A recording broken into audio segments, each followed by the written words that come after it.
우리는 앞에서 통계적으로 유의한 게 무엇인지 배웠습니다. 지금 무슨 말이냐면 이 연가설을 기각을 하면 통계적으로 유의하다, 즉 대안가설을 지지하는 증거라 이렇게 보는 거죠. 이게 통계적 유의성이죠.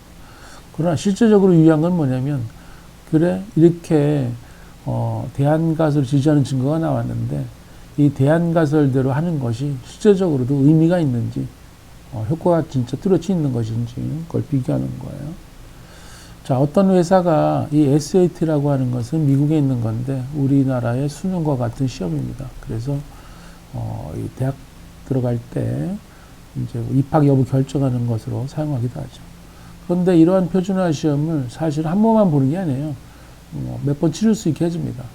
그런데 이 SAT 시험을 다시 볼 때 이 점수를 향상시키는 온라인 학습 코스가 이제 있다고 해봅시다. 이거 제공하는 거죠. 그래서 이 과정을 이수하면 수능 점수가 오르는지 이제 우리 궁금한 거죠. 그래서 이 상적이 실제로 향상되는지 알아보기 위해서 가설 검정을 해도 되고 또는 이 점수가 얼마나 되는지 신뢰 구간을 구해서도 할 수 있어요. 자, 그러면 우리가 시험 다시 치르기 전에 스스로 공부하는 그룹도 있고 그 다음에 온라인 코스 돈 내고 이제 하는 것도 있어요. 그래서 이 온라인 코스 그룹에서의 평균 점수를 뮤C라고 그러고 또 스스로 힘으로 공부하는 것을 뮤NC라고 합시다. 그래서 이 무작위로 이제 뭐 학생들을 나누어서 실험을 이제 한다고 가정합시다. 그래서 여기서 우리는 이제 어떤 증거를 찾느냐면 온라인 코스에서의 평균 점수가 스스로 공부하는 것보다 크다라는 뚜렷한 증거가 있는지 보는 거죠. 물론 당연히 연가설은 차이가 없다죠. 그래서 각 그룹마다 2,000명씩 했어요. 각각에. 그래서 아래 희석으로 얻었어요. 여기 보시면은 밑에 있는 거는 혼자 스스로 한 거예요. 위에 있는 거는 뭐라고요? 온라인 코스에서 한 거예요.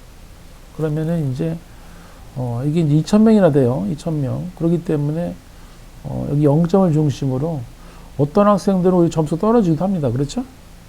그 다음에 뭐 알아서 점수가 이제 오르겠죠. 여기 마찬가지로 이제 온라인 코스에도 이럴 수 있는 거예요. 이렇게 현실은. 그렇죠? 자, 그런데 우리가 지금 이 몇몇 학생의 점수 이렇게 하락합니다. 이렇게 실제로.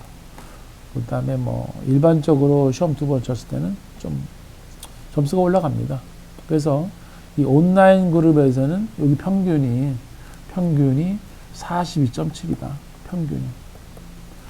그 다음에 여기 있는 이 스스로 공부하는 그룹의 여기 평균은 얼마냐 하면 38.5다.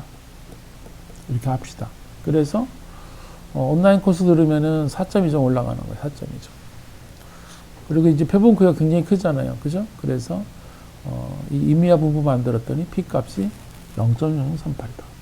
요거는 0.01보다도 작죠. 그죠? 그래서 우리가 이 유의수준 보통 사용하는 거에서 매우 작아요. 그래서 연가수 기약한다고. 이건 무슨 말이에요? 온라인 코스를 이수한 학생의 평균 점수가 확실히 오른다. 결론 내린 거예요. 그러면 우리가 점수가 이제 오르는지 이런 유의성뿐만 아니라 그럼 얼마나 도대체 오르는 거야? 관심 가질 수 있어요. 그래서 이 평균 점수 차이에 대한 신뢰관을 구해보면 1점에서 7점 사이입니다. 95% 신뢰관. 그런데 이 총점이 얼마냐? 800점이거든요. 그럼 평균이 1점에서 7점밖에 안 오른다. 여러분들, 평균이 1점, 7점밖에 안 오른다. 이게 가치가 있을까요? 어쩌면은 한두 문제 더 맞히는 거 이럴 수도 있어요. 그렇죠? 근데 이 비용이 $30다. 지금 환율로 계산하면 거의 우리 돈으로 400만 원입니다. 400만 원. 이 400만 원 들어가지고 또 5시간을 공부해야 됩니다. 그럴 때에 평균적으로 4점을 올리려고 스스로 공부하는 것보다 온라인 코스 선택하겠습니까? 여기 위에는 뭡니까? 위에서는 통계적으로 유의한 거죠. 통계적 유의성은 이제 나왔어요, 결과가.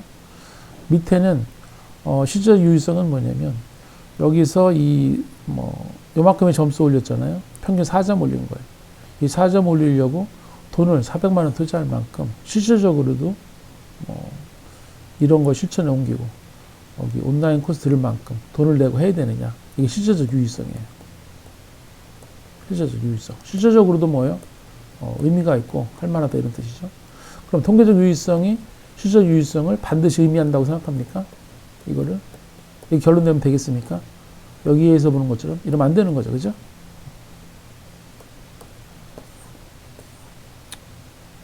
그래서 지금 이 온라인 코스를 하게 되면 평균 점수가 4점이 좀 오르고 B값은 작아져. 통계적으로 유의해요. 그럼 실제로도 유의한가? 자, P값 작으니까 통계적으로 유의하다. 나왔어요. 그러나 4점 가지고는 뭐야? 실질적으로 유의하지 않죠. 그죠? 이 정도 가지고 아마 사람들은 하지 않을 거예요. 그러나 광고에서는 뭐라고 합니까? 광고에서는.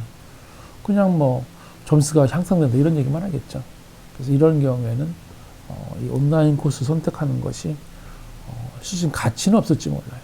그래서 이게 가상의 예입니다. 그래서 이 통계적으로 유의한 차이가 실질 유의성을 의미하는 것은 반드시 아니다. 하는 거죠.